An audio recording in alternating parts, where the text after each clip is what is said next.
खैरागढ़ विधानसभा क्षेत्र में उपचुनाव के लिए आज डाले जा रहे हैं वोट। 16 अप्रैल को होगी मतगणना।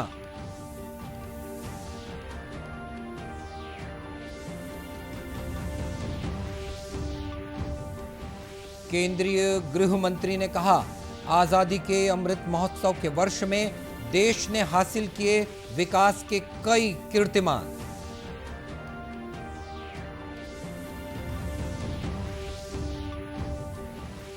ग्रामीण अर्थव्यवस्था को सुदृढ़ करने के प्रयासों के कारण इस बार राष्ट्रीय पंचायत दिवस के अवसर पर छत्तीसगढ़ को 12 राष्ट्रीय पुरस्कार मिलेंगे।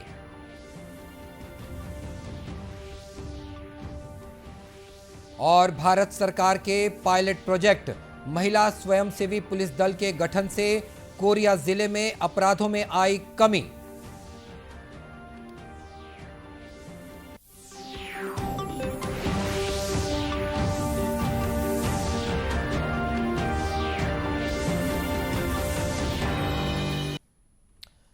नमस्कार, आप देख रहे हैं दूरदर्शन समाचार। मैं हूं मनीष अहलूवालिया और अब समाचार विस्तार से। राजनांदगांव जिले के खैरागढ़ विधानसभा क्षेत्र में उपचुनाव के लिए आज मतदान चल रहा है। तेज धूप और भीषण गर्मी के बावजूद इस विधानसभा क्षेत्र के मतदाताओं में मताधिकार के इस्तेमाल को लेकर उत्साह नजर आ रहा है। मतदान केंद्रों के बाहर बड़ी संख्या में मतदाता कतारों में लगकर अपनी पारी का इंतजार करते दिखे। मतदाताओं ने कहा, अच्छा जनप्रतिनिधि चुनने के लिए वोट डालना बेहद जरूरी है। उन्होंने अन्य मतदाताओं को भी मतदान के प्रति अपने कर्तव्यों को लेकर जागरूक किया।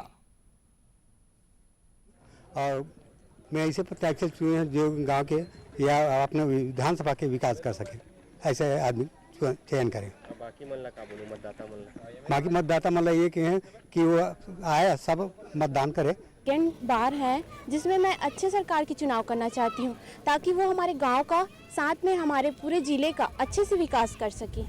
और साथ में सभी को मैं अपील करती हूँ कि सभी को एक मतदान अपने आप देना चाहिए, जिसमें वो अच्छे सरकार की चुनाव करे, ताकि गांव का विकास होने के साथ साथ हमारा भविष्य, जैसे कि शिक्षा, स्टडी, अगर अच्छा सरकार बनता है तो स्टडी में भी वो महत्वपूर्ण भूमिका निभाएगा।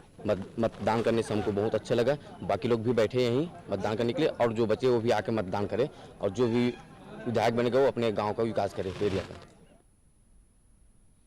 और आज के इस उपचुनाव की कांग्रेस प्रत्याशी यशोदा नीलांबर ने देवारी भाटा स्थित मतदान केंद्र में अपना मतदान किया, तो वहीं भाजपा प्रत्याशी कोमल जंघेल ने घिरघोली में अपने मताधिकार का इस्तेमाल किया।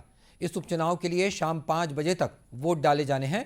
संवेदनशील और अति संवेदनशील मतदान केंद्रों के साथ ही स्ट्रांग रूम में भी सुरक्षा के कड़े इंतजाम किए गए हैं। इस सीट के लिए मतों की गणना 16 अप्रैल को होगी और इसी दिन शाम तक परिणाम भी जारी कर दिए जाएंगे। केंद्रीय गृह मंत्री अमित शाह ने कहा है कि आजादी के अमृत महोत्सव के इस वर्ष में देश ने विकास के कई कीर्तिमान हासिल किए हैं और भारत की संस्कृति और इतिहास का संरक्षण में विशेष उपलब्धि भी हासिल हुई है। ये बात केंद्रीय गृह मंत्री ने आज नई दिल्ली में आजादी के अमृत महोत्सव के तहत शुरू हुए अमृत समागम सम्मेलन को संबोधित करते हुए कही। उन्होंने कहा कि आजादी का अमृत महोत्सव मनाना बहुत गौरव की बात है।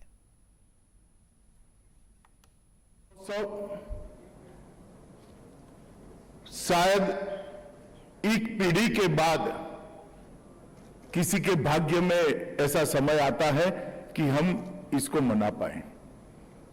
हम सब सौभाग्यशाली है कि आज आजादी के अमृत महोत्सव के वर्ष में हम पर ऐसा कोई न कोई दायित्व है किससे जुड़ने का सौभाग्य हम सबको मिला है। आजादी के 75 साल एक मानो में ढेर सारी उपलब्धियों के साल हैं। एक मानो में आजादी से लेकर अब तक भारत को विश्व के मंच पर प्रथम पंक्ति में बैठाने में हम सफल हुए हैं। हमारी लोकतंत्र की जड़ों को गहरी पाताल तक गहरी करने में भी हम सफल हुए हैं। विकास के सभी क्षेत्रों में कई कीर्तिमान हम सबने संयुक्त पुरुषार्थ से रचे हैं और साथ साथ हमारी संस्कृति और हमारे इतिहास को भी संरक्षित और संवर्धित रखने में हमने सफलता प्राप्त की है। अपने संबोधन में केंद्रीय मंत्री ने इस बात का जिक्र किया कि स्वतंत्रता संग्राम में बलिदान देने वाले शहीदों के बारे में नई पीढ़ी को जानकारी होनी चाहिए, जिससे नई पीढ़ी में भी देशभक्ति का जज्बा जागेगा। ग्रामीण अर्थव्यवस्था को सुदृढ़ करने के प्रयासों के कारण इस बार राष्ट्रीय पंचायत दिवस के अवसर पर छत्तीसगढ़ को 12 राष्ट्रीय पुरस्कार मिलने जा रहे हैं। इसमें दीनदयाल उपाध्याय पंचायत सशक्तिकरण पुरस्कार के लिए जिला वर्ग में जहां जिला पंचायत कबीरधाम को चुना गया है, तो वहीं ब्लॉक वर्ग के लिए पाटन और सूरजपुर का चयन हुआ है। इसके अलावा ग्राम पंचायत वर्ग में धमतरी जिले के ग्राम छिपली और हरदीभाटा, कोरिया जिले के चिरमी, बालोद जिले के पैरी, सूरजपुर जिले के बसदई और कबीरधाम जिले के केजेदाह को पुरस्कार प्रदान किए जाएंगे। वहीं चाइल्ड फ्रेंडली ग्राम पंचायत अवार्ड कैटेगरी में रायपुर जिले के आरंग ब्लॉक के तहत बनचौरौदा को पुरस्कृत किया जाएगा। ग्राम panchayat development plan award category में दुर्ग जिले के जेवरा को सम्मानित किया जाएगा। साथ ही नानाजी देशमुख राष्ट्रीय गौरव ग्राम पुरस्कार के लिए रायपुर जिले के तिल्दा ब्लॉक के सरोरा को चुना गया है। भारत सरकार के पंचायती राज मंत्रालय की ओर से जारी पत्र के अनुसार राष्ट्रीय पंचायत दिवस के मौके पर 24 अप्रैल को राष्ट्रीय पंचायत पुरस्कार समारोह का आयोजन किया जा रहा है। यह समारोह जम्मू और कश्मीर के संबा जिले के पल्ली में आयोजित होगा। समारोह में प्रधानमंत्री नरेंद्र मोदी बतौर मुख्य अतिथि मौजूद रहेंगे। इस मौके पर देश भर की विभिन्न ग्राम पंचायत, ब्लॉक और जिला पंचायतों को उल्लेखनीय कार्य और उपलब्धियों के लिए पुरस्कार प्रदान किए जाएंगे। इन पुरस्कारों के लिए अलग अलग वर्ग में छत्तीसगढ़ के जिला पंचायत और ग्राम पंचायतों का चयन होने पर मुख्यमंत्री भूपेश बघेल ने खुशी जाहिर की है और अपनी शुभकामनाएं दी हैं। केंद्र सरकार ने राज्यों और केंद्र शासित प्रदेशों को अब तक 190 करोड़ 18 लाख से अधिक कोविड रोधी टीके निःशुल्क उपलब्ध कराए हैं। केंद्रीय स्वास्थ्य मंत्रालय ने बताया कि 19 करोड़ 18 लाख से अधिक टीके अभी भी राज्यों और केंद्र शासित प्रदेशों के पास उपलब्ध हैं। मंत्रालय ने कहा कि पूरे देश में कोविड टीकाकरण की गति को तेज करने के लिए वो प्रतिबद्ध है। राष्ट्रव्यापी टीकाकरण अभियान के तहत अब तक देश में 185 करोड़ 90 लाख से अधिक कोविड रोधी टीके लगाए गए हैं। देश में इस समय 10,889 रोगियों का इलाज चल रहा है। स्वस्थ होने की दर 98.76% है। इधर छत्तीसगढ़ में 18 से 59 आयु वर्ग के लोगों को निजी कोविड-19 टीकाकरण केंद्रों में प्रिकॉशनरी डोजेस देने की सुविधा शुरू हो गई है। स्वास्थ्य विभाग द्वारा निजी टीकाकरण केंद्रों के पैरामेडिकल स्टाफ को वेबिनार के माध्यम से टीकाकरण के संबंध में प्रशिक्षण भी दिया गया। डॉक्टर शुक्ला ने इस संबंध में बताया कि राज्य में 15 वर्ष से अधिक आयु वर्ग के 99% लाभार्थियों को प्रथम डोज और 83% लाभार्थियों को दोनों डोजेस लगाई जा चुकी हैं। उन्होंने बताया कि जिन लोगों को दूसरी डोज के बाद 9 महीने पूरे हो चुके हैं, वे प्रिकॉशनरी डोज के लिए पात्र हैं। भारत सरकार ने महिला और बच्चों के साथ होने वाले अपराधों को रोकने के लिए महिला और बाल विकास विभाग के पायलट प्रोजेक्ट के रूप में महिला स्वयंसेवी पुलिस दल के गठन की पहल की है। कोरिया जिले में इस कार्यक्रम के सकारात्मक परिणाम धरातल पर अब देखने को मिल रहे हैं। जिले में कुछ ही वर्षों में महिला स्वयंसेवी के कार्यों के कारण पुलिस का सूचना तंत्र मजबूत हुआ है। शहर से लेकर गांव-गांव तक अपराधों में कमी आई है। इन महिला स्वयंसेवी पुलिस की उपलब्धियों को देखते हुए उनका हौसला बढ़ाने के लिए रक्षित केंद्र बैकुंठपुर में एक कार्यक्रम का आयोजन किया गया, जहां जिले के पुलिस अधीक्षक प्रफुल्ल ठाकुर ने महिला स्वयंसेवियों को प्रशस्ति पत्र देकर सम्मानित किया। श्री ठाकुर ने बताया कि सक्रिय महिलाओं को सम्मानित किया गया है, जिससे वे समाज में दूसरों को भी प्रेरित कर सकें। महिला सेविका लोग काम कर रहे हैं पुलिस के साथ मिलकर, और इसका अच्छा प्रतिसाद भी मिला है और उन लोग काफ़ी बढ़ चढ़ के पुलिस के हर गतिविधियों में भाग ले रहे हैं। और सभी थाने में हम लोगों ने इनकी लिस्टिंग की हुई है और इन लोग विभिन्न अवसरों पे पुलिस डिपार्टमेंट का हेल्प करते हैं। ये चीज़ हम लोग महिला एवं बाल विकास विभाग के साथ मिलकर कर रहे हैं। और आज हम लोगों ने जितने भी एक्टिव इसमें जो वॉलंटियर्स हैं, इनका आज हम लोगों ने सम्मान किया। महिला और बाल विकास अधिकारी अनुराधा बियार ने बताया कि ये महिला स्वयंसेवी दल अपने अपने क्षेत्र में महिला और बच्चों से जुड़े अपराधों पर नजर रखती हैं और इसकी जानकारी सीधे थाना प्रभारी तक पहुंचाती हैं, जिससे अपराधों में कमी आई है। महिला स्वयं सेविकाएं जो हैं चेतना के माध्यम से बहुत ही बढ़िया एक तंत्र जो है गांव-गांव तक कार्य कर रहा है और जो भी सूचनाएं पुलिस तक पहुंच रही हैं उससे छोटे-छोटे जो अपराध थे या छोटी-छोटी जो समस्याएं थी, जैसे घरेलू हिंसा है, नशाखोरी है, इस तरीके की जो भी समस्याएं थी, जो भी अपराध थे जो छुप जाया करते थे, इस सूचना तंत्र की वजह तक वो पुलिस तक पहुंच रहे हैं और उस पर अच्छी कार्रवाई हो रही है।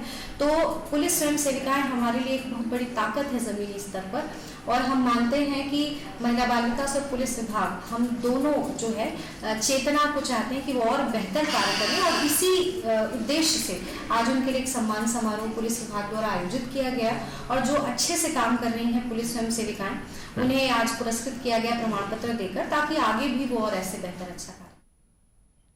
इस सूचना तंत्र के सतत संचालन के लिए पुलिस और महिला बाल विकास विभाग द्वारा समय समय पर इन महिला स्वयंसेवियों को प्रशिक्षण भी दिया जाता है ताकि वे और अधिक कुशलता के साथ अपना कार्य कर सकें।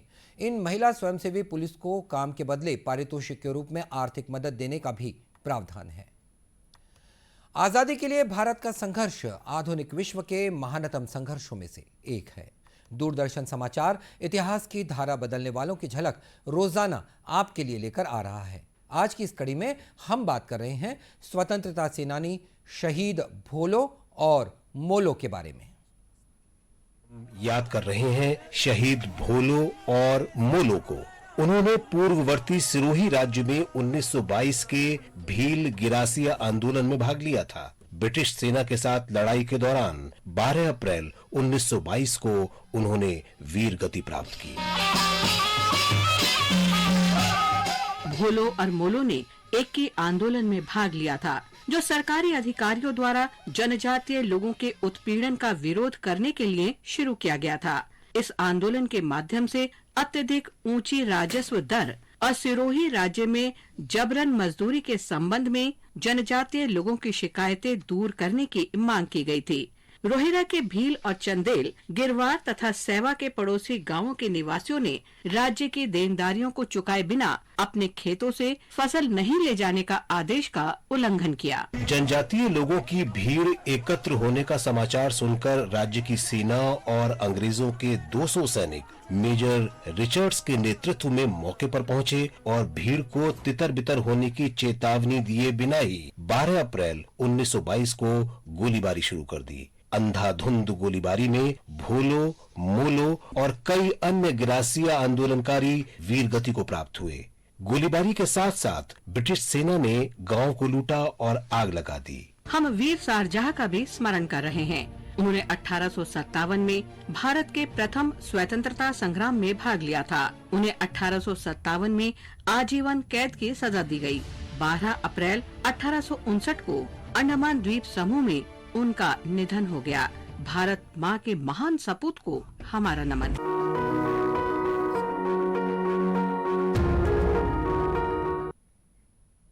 तो आज स्वतंत्रता सेनानी भोलो और मोलो का शहादत दिवस है। और बुलेटिन के अंत में मुख्य समाचार एक बार फिर। खैरागढ़ विधानसभा क्षेत्र में उपचुनाव के लिए आज डाले जा रहे हैं वोट। 16 अप्रैल को होगी मतगणना।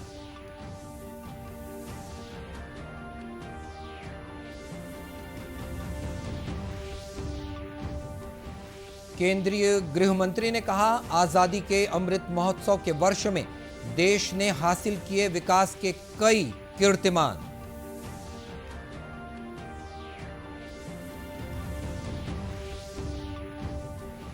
ग्रामीण अर्थव्यवस्था को सुदृढ़ करने के प्रयासों के कारण इस बार राष्ट्रीय पंचायत दिवस के अवसर पर छत्तीसगढ़ को 12 राष्ट्रीय पुरस्कार मिलेंगे।